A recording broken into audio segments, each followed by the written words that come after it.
What if I told you that everything New York is today, the money, the chaos, the openness, the hustle, was already there 360 years ago? Not built by heroes, not built by kings, built by merchants, by refugees, by people who just wanted to make money. Stay with me, because this story changes the way you see the entire modern world. Close your eyes for a second. You hear it, the distant moan of foghorns somewhere out on the water, the rhythmic groan of the subway tunneling beneath your feet, the frantic, relentless drumbeat of millions of shoes hitting the pavement in Times Square. That's New York, the unofficial capital of the world, a monster of steel and glass that never sleeps, never slows down, never apologizes. But here's the question that haunts me. What if we could peel all of that back? Strip away the asphalt, dissolve the concrete, make the skyscrapers disappear, one by one, until all that's left is raw, jagged shoreline and the cold blue Atlantic crashing against it. What would you find? Let me take you somewhere. 1660, over 360 years back. The sounds are completely different now. No engines, no sirens. Instead, the rhythmic thud of a shipbuilder's mallet, the rustle of ancient oak forests stretching across the island. The salt, heavy splash of waves against a shoreline that the Lenape people had known for centuries under names recorded as Mannahatta, sometimes spelled more poetically as Mannahatta or Mannahatta.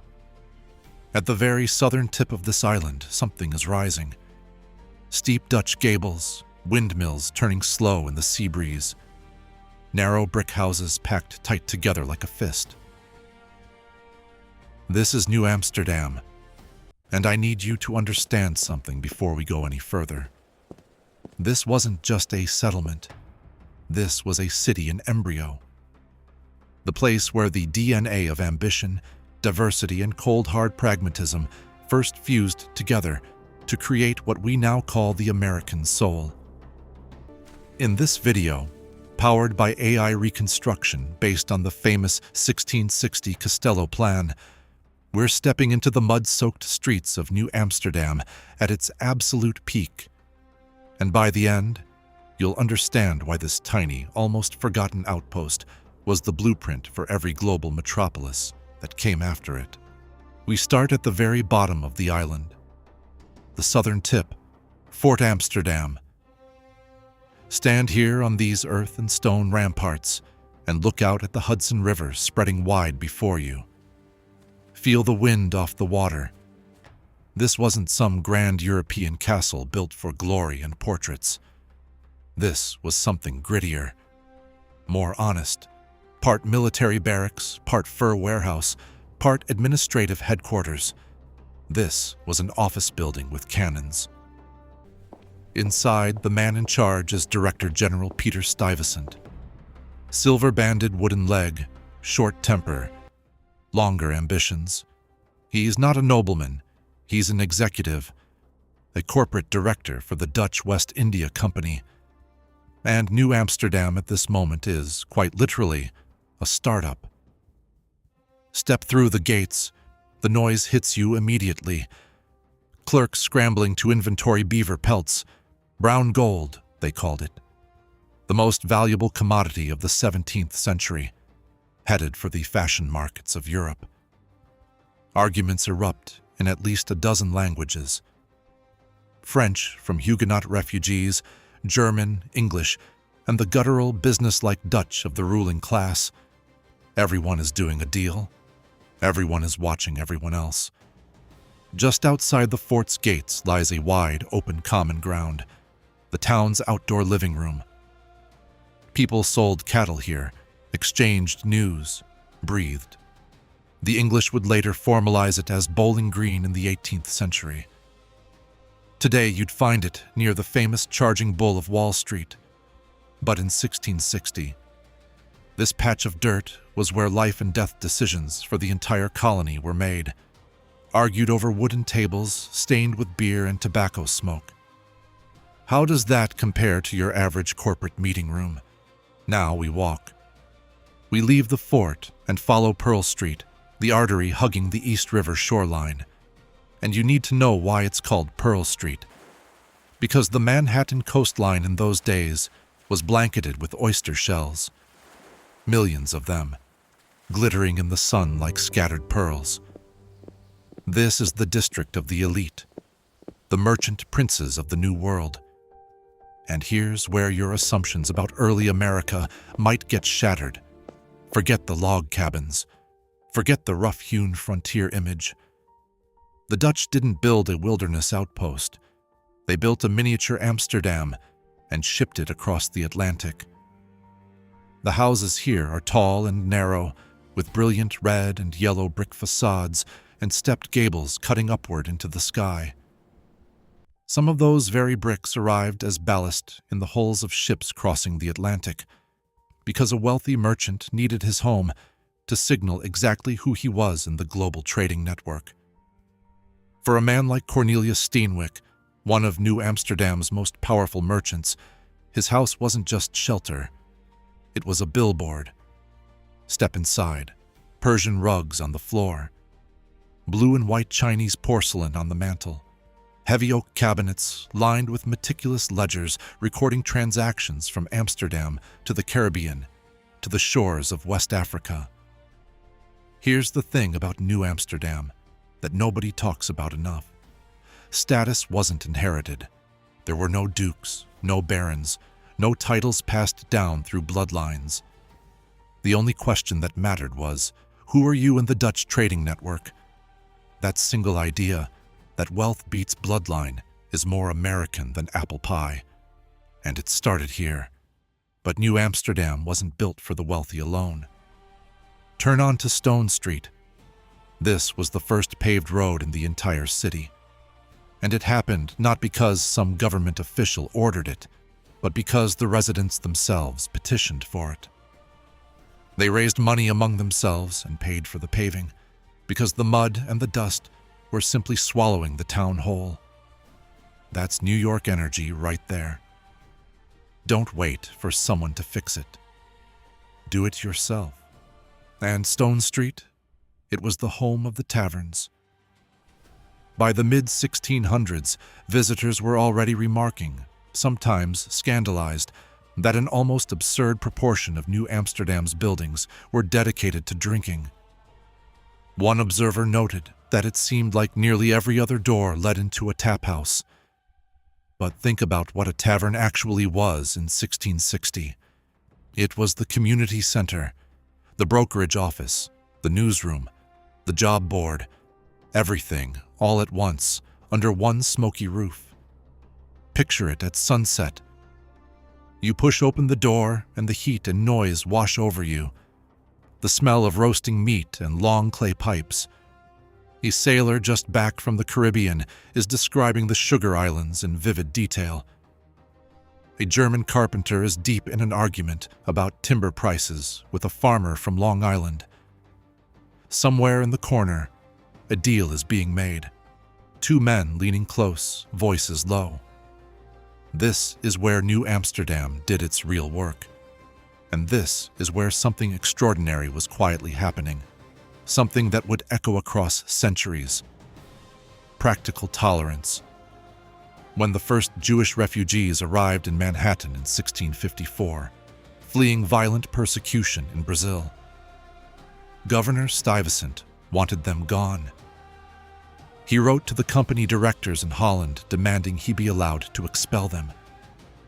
The directors said no, not because of grand speeches about liberty, not because of noble ideals, because these refugees were merchants, skilled traders, contributors to the economy, and business was business. In that single decision, a pattern was set that has never fully been undone. New Amsterdam became a place where your private faith mattered far less than your ability to pull your weight in the marketplace. That is the origin of New York's multiculturalism. Not an ideal, a deal. Look up now, up at the high ground north of the town. The windmills are turning, and I want you to think about what you're actually seeing. Not Dutch scenery, Not decoration, machines, industrial machines grinding grain, pumping water, powering the work of builders and shipwrights. The screech of saws, the hammer blows, the rush of wind through canvas sails. It was proto-industrial music, decades before the Industrial Revolution was even a concept. New Amsterdam was a city of makers and doers. Everyone was in a permanent state of hustle. And here's a fun fact. The very word hustle traces back to Dutch roots. Huistelen, to shake, her down to push. They didn't build cathedrals or monuments to kings. They built infrastructure. Wharves, dikes, practical waterways, and most famously, a canal cut straight through the middle of town so boats could reach the warehouses directly without unloading at the shore. Today that canal is gone. It became Broad Street. But in 1660, imagine small boats heavy with furs and grain gliding quietly between rows of brick houses. A working Venice. Less romance, more logistics, and infinitely more revolutionary because of it. But I have to stop here, because prosperity always casts a shadow. And New Amsterdam's shadow was long and dark. At the base of this entire gleaming trading empire were enslaved people brought from other colonies or directly from Africa.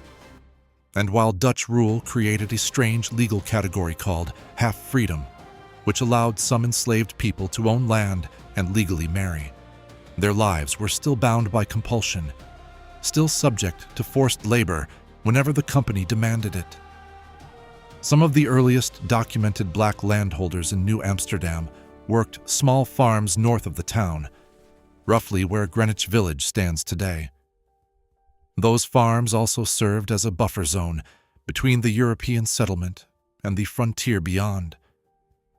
And then there were the Lenape, the people whose island this had been. The fur trade made Dutch merchants rich, but the steady encroachment on ancestral land created tension, fear, and eventually blood. Which is exactly why, if you walk far enough north through the town, you hit the most important structure in New Amsterdam. The Wall. A palisade. A wall of wooden stakes and earthwork stretching from the East River to the Hudson. Not elegant stone, not a fortress wall like you'd see in Europe. Just raw timber posts driven into the earth, some as long as 12 feet. This was the final edge of European civilization on the island. On one side, brick houses, taverns, trading ledgers, windmills. On the other side, wilderness. Day and night, citizen soldiers patrolled the dirt path alongside this wall. Bakers, blacksmiths, merchants with muskets, all of them watching the tree line. And here's where history delivers its perfect, brutal irony. The wall never stopped a single land attack. The threat, when it finally came, arrived not from the north, not from the forests, but from the sea. 1664. A small English squadron, 4 warships, appeared in the harbor. Their cannons aimed directly at Fort Amsterdam, at the fragile brick houses, at everything Stuyvesant had spent his career building. Stuyvesant wanted to fight. He was furious. He was ready to burn the city down before surrendering it. But the merchants did what merchants always do. They calculated. They looked at the English ships. They looked at their warehouses. They looked at their ledgers. And they came to the same cold, clear conclusion. War destroys business. War destroys everything we've built. So they went to Stuyvesant, and they told him. Under pressure from his own people, Peter Stuyvesant, the man who'd run this city with an iron will for years, signed the Articles of Surrender. The wall was eventually torn down, the timber hauled away. The city grew north, and the dirt path that had run alongside that wall became Wall Street. New Amsterdam lasted exactly 40 years under its Dutch name. The English took over, renamed it New York in honor of the Duke of York, and tried their best to leave their own mark on the place. But they couldn't erase what was already there. They inherited a city already built on commerce and diversity. A city where the deal mattered more than the dynasty. And they learned quickly that the loose, trade-driven system that had made New Amsterdam work couldn't simply be replaced. It was load-bearing. You couldn't remove it without the whole thing collapsing. New York remained unusually pluralistic for an English colony, even as later laws and politics made the reality of that freedom complicated and uneven. And that is why New York was always different. Not like austere, Puritan Boston. Not like quiet, orderly Philadelphia. New York is the city that a corporation built, and that profit and diversity raised together. Look at Lower Manhattan on a map today. Those crooked, narrow, seemingly irrational streets. They're not accidental. They follow the Dutch property lines laid down in the 1600s. The apartment lifestyle that defines Manhattan, dense, vertical, every inch used, evolved from those narrow 17th century townhouses. Even certain things we consider deeply American, the word cookie, the tradition of Santa Claus, are gifts from the residents of New Amsterdam. Borrowed Dutch, absorbed into the American bloodstream. Here's what I think is the most profound thing about New Amsterdam. They solved a problem we are still struggling with today. How do people from completely different worlds, different languages, different religions, different histories, live together in a cramped, crowded space without destroying each other? Their answer wasn't a declaration. It wasn't a sermon. It wasn't a grand speech about the rights of man. It was a handshake. If we can trade together, we can live together. Simple, imperfect, sometimes brutal, but it worked. Rome was built on the sword. New York was built on a contract. So the next time you stand at Battery Park and look out at that harbor, the same harbor where Dutch ships once anchored, where English warships once aimed their cannons, where millions of immigrants would later arrive with nothing but hope. You're not just looking at the past. You're looking at the beginning of the modern world.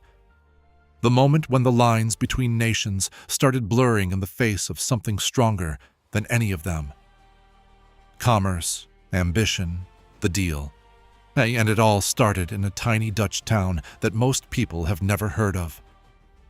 New Amsterdam may have disappeared from the maps, but it never disappeared from New York. It is New York. Before I go, I have to ask you something. What do you think would have happened if the Dutch had held on? If Stuyvesant had fought back that English fleet and won? Would New York have become a Venice of the West? A city of canals and gabled houses stretching up the island? Or would it still have become the industrial titan we know? Tell me in the comments. I want to know what you think. We just walked the full circuit of New Amsterdam in 1660, from the cannon platforms of Fort Amsterdam to the smoky taverns of Stone Street, to the wooden wall that gave the world's most famous financial street its name. Every inch of it a story of survival, ambition, and the messy, brilliant business of being human. If this brought history to life for you, thank you so much for watching. It genuinely means a lot. Hit that like button if you want more videos like this, and subscribe so you don't miss the next Reconstruction. And most importantly, drop a comment and tell me which historical city or moment you want us to bring to life with AI next. Your ideas shape everything we build here. See you in the next one. I don't think you'll be able to click on the next video before time runs out.